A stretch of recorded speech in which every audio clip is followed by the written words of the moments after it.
effectivement, c'est à moi qu'elle appartient et d'apporter la prédication ce matin et de vous parler cet après-midi à propos de ce thème, la foi au cœur de la crise ou de nos crises. Et j'ai pensé que je pourrais déjà aborder un peu ce thème en partie dans la prédication. Les lectures bibliques viendront petit à petit s'intégrer dans ce que j'ai l'intention de vous dire. Mais il faut d'abord que je l'introduise. Et ce que j'aimerais traiter avec vous, c'est un problème que l'on rencontre constamment autour de nous, parfois aussi au plus profond de nous-mêmes. C'est cette affirmation qui fait toujours problème. Dieu est bon, et on l'a entendu à propos du baptême, ça a été répété et il faut le répéter. Dieu est tout-puissant aussi. Si Dieu est Dieu, alors il est aussi puissant. Sinon, on ne sait pas à quoi on s'engagerait lorsque on croit en lui ou qu'on existe devant lui. Mais le problème, c'est que le mal existe. Alors comment est-ce que Dieu peut être à la fois bon et tout-puissant et qu'il permette, il tolère qu'il y ait du mal dans le monde, dans notre vie, des choses qui nous tombent dessus, des malheurs qui nous arrivent? Les philosophes se sont penchés sur le problème, se sont dit, mais si Dieu est bon, alors peut-être que c'est qu'il ne peut pas éliminer le mal, donc il n'est pas tout-puissant. Ou bien Dieu est tout-puissant, mais alors il ne veut pas éliminer le mal. Comment est-ce qu'en chrétien nous pouvons répondre à ce problème qui se pose régulièrement à nous? J'aborderai d'abord deux réponses qui sont données assez régulièrement à cette question. La première, c'est, on peut tirer cela des textes de l'Ancien Testament, Dieu punit lorsque le mal nous tombe dessus. Il faut que je cherche donc des raisons pour lesquelles j'aurais commis quelque chose de mauvais à l'égard de Dieu et il me punirait par le mal qui m'arrive, par la crise qui se produit. Il punit la civilisation occidentale qui a été trop loin dans telle direction, dans telle autre, avec tous les problèmes climatiques qui se posent autour de nous, par exemple. Là derrière, il y a une idée, c'est celle que Dieu est un Dieu qui agit, qui pense, qui se comporte à notre égard, comme nous nous comportons les uns à l'égard des autres, selon le principe de la rétribution. Si je fais le bien, je suis en droit d'attendre une récompense. Si je fais le mal, je suis en droit d'être puni. Dans les religions, on va faire des sacrifices aux dieux pour obtenir sa clémence, son pardon. Et pourtant, si on lit ce même Ancien Testament, on s'aperçoit qu'il y a déjà là un certain nombre de choses qui clochent à propos de cette punition de Dieu. Si vous lisez le livre de Job, Job, c'est un être, dit le premier verset de ce texte, qui est intègre, droit, juste devant Dieu. Il n'y a personne d'aussi parfait que lui aux yeux de Dieu dans tout l'Orient. Et pourtant, les malheurs n'arrêtent pas de lui tomber dessus. Il perd ses enfants, donc aussi son assurance vieillesse. Il perd la santé. Avec cela, il perd son intégration sociale. Il doit vivre hors du village. Il perd l'amour de sa femme. Bref, il perd quasiment tout sauf la vie. Et pourtant, c'est un juste. Il n'a rien à se reprocher. Si vous lisez le livre de l'Ecclésiaste, du Qoéleth, vous trouvez exactement la même réflexion. Il y a des justes et ils sont punis, ou on leur dit qu'ils sont punis, et il n'y a aucune raison qu'ils le soient. Donc je vous propose justement d'écouter le début du psaume 73 qui dit la même chose de la part d'un homme qui ne comprend pas qu'il lui arrive des malheurs alors qu'il y a des injustes, des impies qui se révoltent contre Dieu et à qui il n'arrive rien.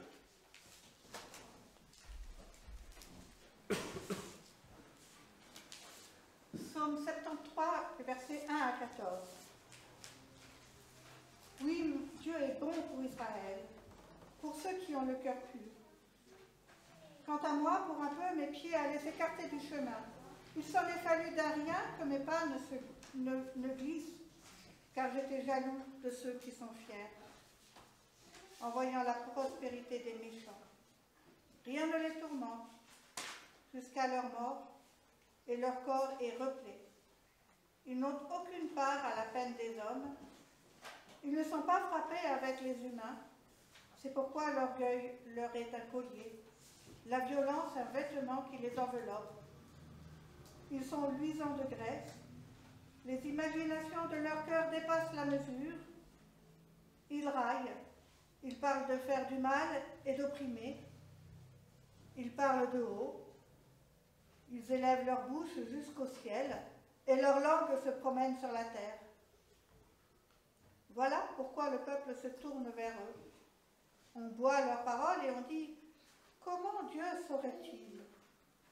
Y a-t-il même de la connaissance chez le Très-Haut » Ainsi sont les méchants, toujours tranquilles.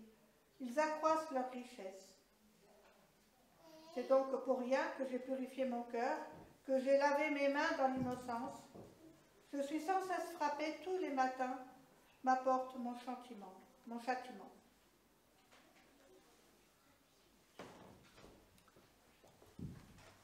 Merci. Passons maintenant au Nouveau Testament. Si vous ouvrez l'évangile de Jean, chapitre 9, vous vous souvenez peut-être de cette histoire de Jésus qui va sur la route et qui rencontre un aveugle de naissance. Les disciples posent la question à Jésus, qui est-ce qui a péché? Qui est-ce qui est coupable de ce qu'il soit aveugle de naissance? Est-ce que c'est lui-même ou est-ce que c'est ses parents? C'était une question que l'on débattait dans le monde juif de l'époque. La réponse de Jésus, elle est cinglante. Ce n'est ni lui, ni ses parents. C'est afin que Dieu puisse manifester ses œuvres. Et il guérit cet aveugle de naissance. Jésus affirme clairement dans ce passage que Dieu n'est pas un Dieu qui punit, c'est un Dieu qui guérit. Ce n'est pas un Dieu qui se venge, c'est un Dieu qui nous aime et qui veut notre libération, notre bonheur.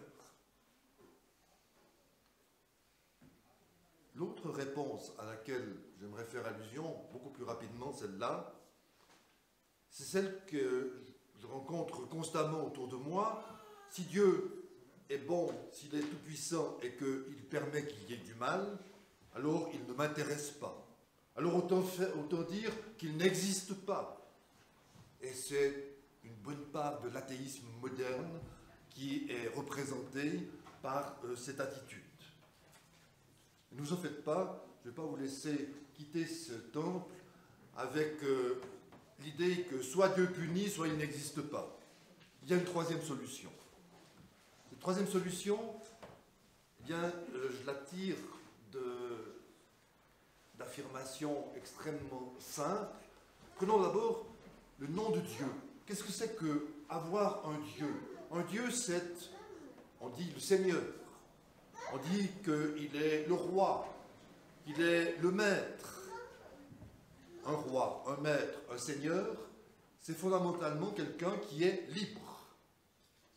On peut le dire aussi en d'autres termes, c'est de dire que Dieu est complètement différent de tout ce que nous pensons, nous connaissons. Il raisonne différemment et il est libre de le faire comme il le veut.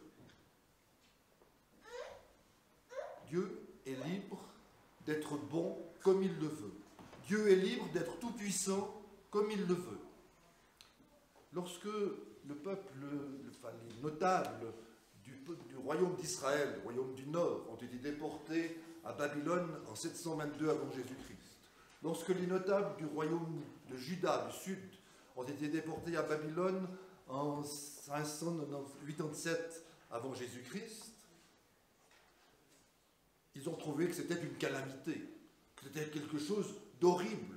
Comment est-ce que Dieu permet que son peuple soit ainsi asservi à une puissance étrangère, que son peuple et que ses notables soient déplacés à des milliers de kilomètres de leur lieu d'habitation habituel? Ils ont compris, après 3 générations sur place, que Dieu voulait leur dire quelque chose par là, et que c'était le seul moyen qu'il avait d'être bon à leur égard, en utilisant les grands moyens, en leur faisant un mal que tous les hommes pouvaient considérer comme étant quelque chose de mal, mais qui était quelque chose de bon aux yeux de Dieu. Donc la bonté de Dieu, nous ne pouvons pas lui imposer ce que nous pensons être la bonté comme étant sa bonté à lui. Il a le droit d'être bon comme il le veut. Et puis quand nous regardons à Jésus-Christ, si nous regardons à la crèche et si nous regardons à la croix, ces deux extrêmes de sa vie, est-ce que c'est ça la toute-puissance de Dieu, un nouveau-né de rien du tout, dans une crèche, et un condamné à mort comme le pire des criminels sur une croix? Où est la toute-puissance de Dieu? Eh bien, elle était là à Bethléem, elle était là sur le Golgotha. Parce qu'elle se manifeste autrement que nous ne pouvons l'imaginer, autrement que nous ne pouvons le penser. Alors cessons de projeter toutes nos représentations, tous nos désirs sur Dieu. Cessons de faire Dieu à notre image ou à l'image de ce que nous aimerions qu'il soit, et mettons-nous à l'écoute de ce qu'il nous dit de lui-même. Et ça, c'est ce qu'il nous a dit en Jésus de Nazareth. Alors nous allons écouter un deuxième texte dans lequel Jésus va dire aussi que Dieu n'est pas un Dieu qui punit face à de terribles choses qui sont arrivées à son époque, l'écroulement d'une tour et un massacre de pèlerins, mais qu'à l'occasion d'une crise, à l'occasion d'un échec, à l'occasion d'un malheur, Dieu peut nous dire quelque chose. Essayons de découvrir ce qu'il peut nous dire.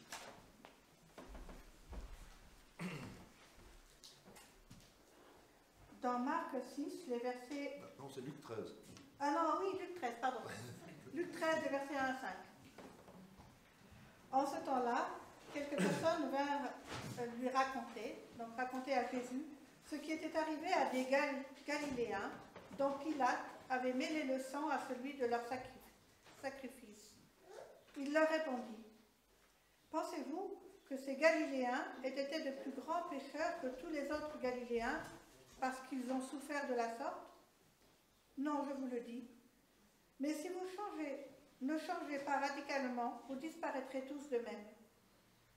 Ou encore, ces 18 sur qui est tombée la tour de Siloam et qu'elle a tué, pensez-vous qu'ils aient été plus coupables que tous les autres habitants de Jérusalem? Non, je vous le dis. Mais si vous ne changez pas radicalement, vous disparaîtrez tous pareillement. » Donc Jésus est bien clair, ils ne sont pas plus coupables que d'autres, nous sommes tous coupables dans ce sens-là, nous sommes tous pécheurs, mais c'est l'occasion de revenir sur soi-même et de changer notre manière de voir les choses, que d'être confronté à une crise, à un malheur, au mal le plus radical qui soit, ou à un malheur moins radical, peu importe. Qu'est-ce que ça veut dire, ce changement de façon de voir? Eh bien, c'est de considérer que Dieu est bon malgré le mal. Et c'est être mort comme ceux qui ont été écrasés par la tour ou ceux qui ont été sacrifiés à la place des éléments du temple qui devaient être sacrifiés. Eh bien, c'est être mort dans sa vie spirituelle, dans sa relation à Dieu. C'est être pécheur jusqu'au bout. C'est par exemple ne pas croire que Dieu soit bon. C'est ne pas reconnaître que Dieu soit tout-puissant. C'est vouloir imposer à Dieu une autre façon de voir les choses. C'est ne plus croire en lui, tout ce que j'ai développé dans la première partie de cette méditation. Donc, un malheur, une crise, c'est l'occasion de redécouvrir que la foi, elle est confiance en la bonté de Dieu, en la puissance de Dieu, en dépit du mal, malgré les malheurs qui peuvent nous arriver. Confiance aussi que Dieu n'est pas un Dieu qui punit, mais qui est l'ami de ceux qui se reconnaissent aussi pécheurs que tous les autres humains, parce que nous n'avons aucun avantage en la matière les uns par rapport aux autres. Le christianisme, ou la foi chrétienne, incite donc ainsi à ce qu'on aime appeler aujourd'hui, c'est un mot très à la mode, la résilience. Être positif, croire en Dieu, faire confiance à Dieu, malgré, en dépit de, pour pouvoir rebondir. Mais le christianisme, il va plus loin que cela. Le christianisme, il vient nous dire que nous avons non seulement à faire confiance à Dieu intérieurement, que Dieu ne nous abandonnera pas, que Dieu est bon, que Dieu va s'occuper de nous, ne nous lâchera pas. Nous avons aussi à nous mettre à disposition de Dieu, de la toute bonté, de la toute puissance de Dieu, pour transformer ce monde. Et Jésus en donne l'exemple. Il guérit sans condition à remplir au préalable. Il ne fait pas une théorie sur la bonté de Dieu à l'aveugle de naissance, ou à ceux qui sont scandalisés par l'écroulement de la tour ou par ce qui s'est produit au temple de Jérusalem. Prenons un exemple pour essayer de l'expliquer actuellement. Il y a des millions et des millions de personnes qui meurent de faim sur cette terre. Il y a aussi des millions et des millions de personnes, et ça nous concerne peut-être de plus près, qui sont obèses, ou qui sont en surpoids, qui mangent trop. On peut accuser Dieu d'être injuste et de ne pas donner à manger à ces pauvres qui meurent de faim. Mais on sait qu'il y a suffisamment pour nous, pour subsister en ce monde, en tout cas dans la situation actuelle, tant que la population ne croît pas encore davantage, et que donc il est possible que on répartisse mieux les ressources. Lorsque Jésus est confronté à une foule qui a faim, et on va entendre un troisième texte, il va prendre les disciples à partie et ne va pas leur dire qu'il ne va pas leur faire une théorie sur la bonté, la toute-puissance de Dieu. Il va leur donner un ordre. Et cet ordre, nous allons le découvrir en se disant que les disciples, dans le texte que nous allons entendre dans l'évangile de Marc, eh bien, ce n'est personne d'autre que chacun d'entre nous.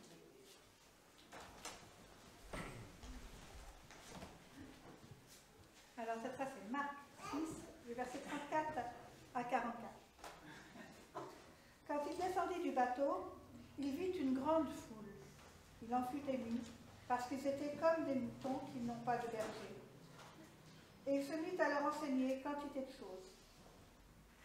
Comme l'heure était déjà tardive, ses disciples vinrent lui dire « Ce lieu est désert, et l'heure est déjà tardive.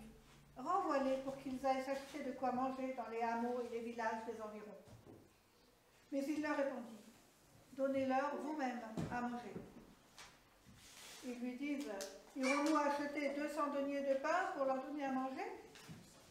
Il leur demande « Combien de pain avez-vous » Allez voir. Après s'être informés, ils répondirent 5 et 2 poissons. Alors il leur donna de les installer tous en groupe sur l'herbe verte, et ils s'installèrent par rangées de 100 et de 50. Il prit les 5 pains et les 2 poissons, leva les yeux vers le ciel et prononça la bénédiction. Puis il rompit les pains et se mit à les donner à ses disciples pour qu'ils les distribuent. Il partagea ainsi aussi les 2 poissons entre tous. Tous mangèrent et furent rassasiés. Et on emporta 12 paniers de morceaux de pain et de poissons. Ceux qui avaient mangé les pains étaient 5000 hommes. Il faudrait une prédication complète sur ce texte, et même plusieurs. Je retiendrai juste 2 éléments pour nous ce matin. Le premier, c'est que, au travers de Jésus, Dieu manifeste sa bonté en nous donnant ce qui est nécessaire à notre vie et à notre survie en ce monde. Il est providentiel, il s'occupe de nous, il nous aime, il ne nous abandonne pas. Et puis l'autre chose, et ça fait allusion plutôt à ce que je venais de vous dire tout à l'heure, c'est que Jésus donne un ordre à ses disciples. Il leur dit, vous donnez-leur à manger vous-même. Il ne s'agit pas simplement de prier le ciel, que ça vienne automatiquement, miraculeusement, ou je sais comment. C'est à nous de donner à manger, c'est à nous de répartir mieux la nourriture. C'est à nous aussi d'accompagner ce don de nourriture et d'une autre nourriture, le pain qui vient du ciel, dira l'évangile de Jean à propos de cette même multiplication des pains, c'est-à-dire la parole de Dieu qui nous permet de faire un bon usage de ce pain que nous recevons gratuitement de Dieu. Dans cette parole, il y a dans le Deutéronome, mais c'est repris par Jésus dans la première des 3 tentations de Jésus au désert, l'affirmation par exemple que l'homme ne vit pas de pain seulement, mais de toute parole qui sort de la bouche de Dieu. Du pain, oui, mais aussi la parole qui nous permet de bien en user.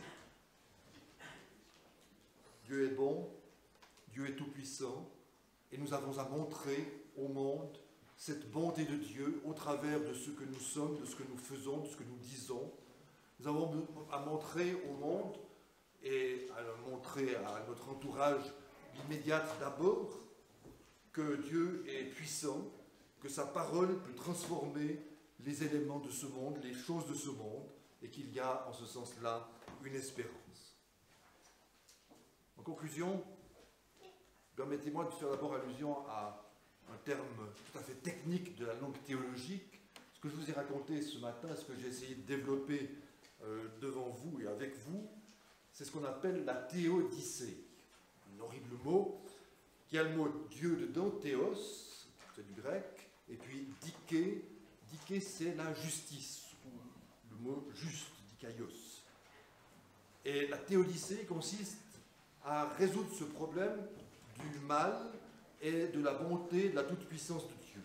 Comment justifier l'existence de Dieu? Comment justifier la bonté de Dieu? Comment justifier l'affirmation que Dieu est puissant face au mal qui nous tombe dessus? Bien, nous avons répondu de 2 façons. Nous justifions Dieu quand nous lui faisons totale confiance, malgré le mal, en dépit des malheurs qui nous arrivent. Il ne nous abandonnera jamais, y compris par-delà la mort. Et puis nous le rendons juste, ce Dieu, quand nous participons à sa lutte contre le mal, quand nous résistons avec lui au mal, au péché et à la mort. Amen.